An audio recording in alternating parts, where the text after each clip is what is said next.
Hi everybody, my name is Linda Israel and this is an introduction to myself just so you can get to know me just a little better.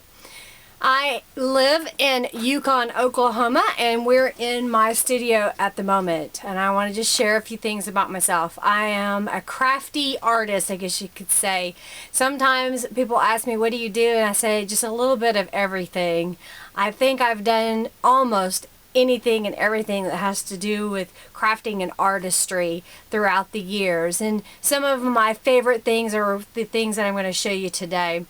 What I really started out doing when I was a little girl was sewing. I didn't have a whole lot of Barbie doll clothes, so what I would do is I would take old clothes and make those into Barbie doll clothes. My mother would give me what was called cast-off clothing, things that we were going to throw away, and I would cut them up and make them into my own unique Barbie doll clothes. I even learned to crochet, and I would make my own little Barbie doll clothing out of that as well.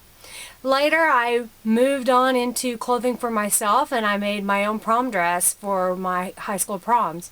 So now I do a little bit of everything. I make anywhere from pillows to wedding gowns, and currently one of the things that I like to make are these little memory quilts. It's a little quilt that you can put various photographs on and memorabilia. I sew these out of scrap fabric or fabric that you purchase. The back is just a piece of fabric that I sewed on. There's a dowel rod. And I just sew around various pieces of paper and put it on there, and then you can hang it up on the wall. There's another one here behind me that you can probably see as well. Maybe I'll do a video on that a little bit later so you can see how I make one of those. It does take a little bit of time, but it's a lot of fun and I really enjoy it. One of my other loves that I enjoy is rubber stamping. I started rubber stamping probably about 20 years ago.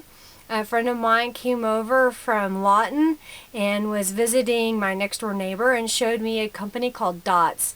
Dozens of stamps or some terrific stamps, dozens of terrific stamps I believe it was, and I liked their stamps. It was fun, it was really interesting and unique, and I purchased a few stamps. When I started out I had probably a small shoebox, and right now I have no idea how many stamps I have. My husband says I probably have more than Michael's or Hobby Lobby's could ever have.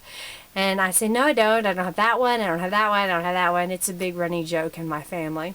So here are a couple of the cards that I have made here recently.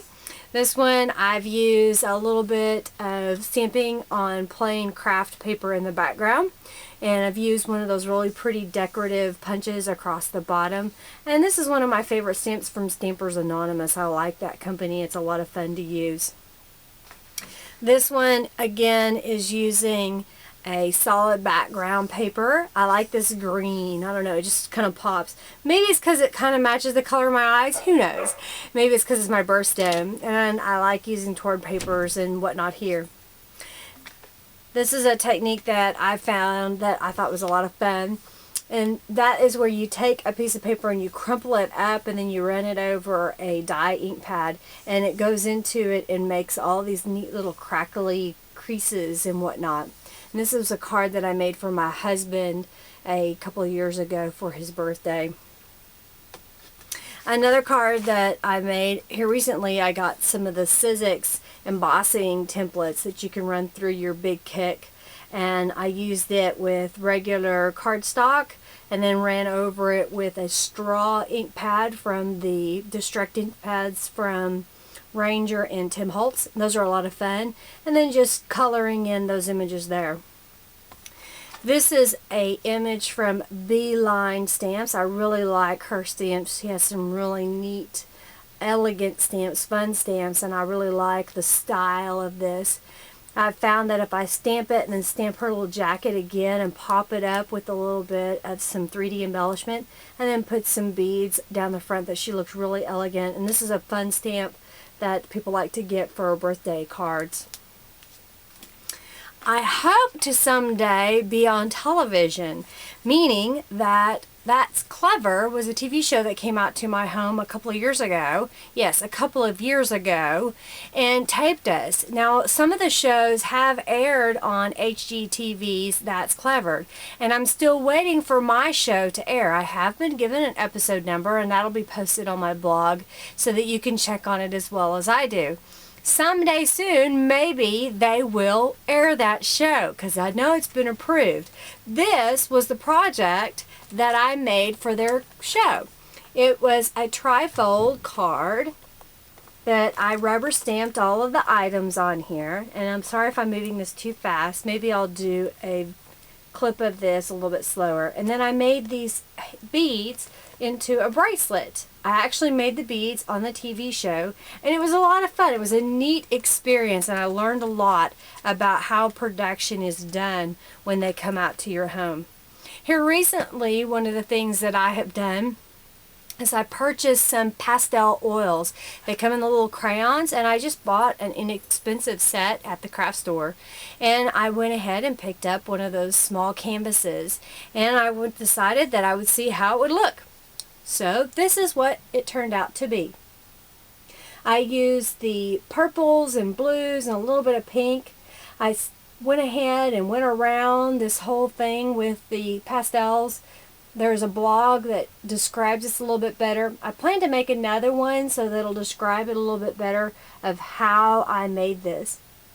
Those are just a few things that I have made over the past just few months.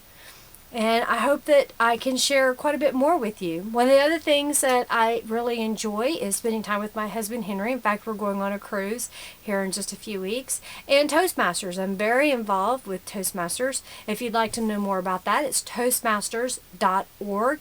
It's a communication and leadership organization, and they're all over the world. I do encourage you, if you want to improve on your speaking, on being a better leader, being more confident in who you are and what you want to do in your life, get involved with Toastmasters, and they will definitely help you get on the path that you want to be on and make you a better person. Thank you for stopping by. Thank you for watching my video, and I hope that you get to know me that much more over these next few months. Have a good day.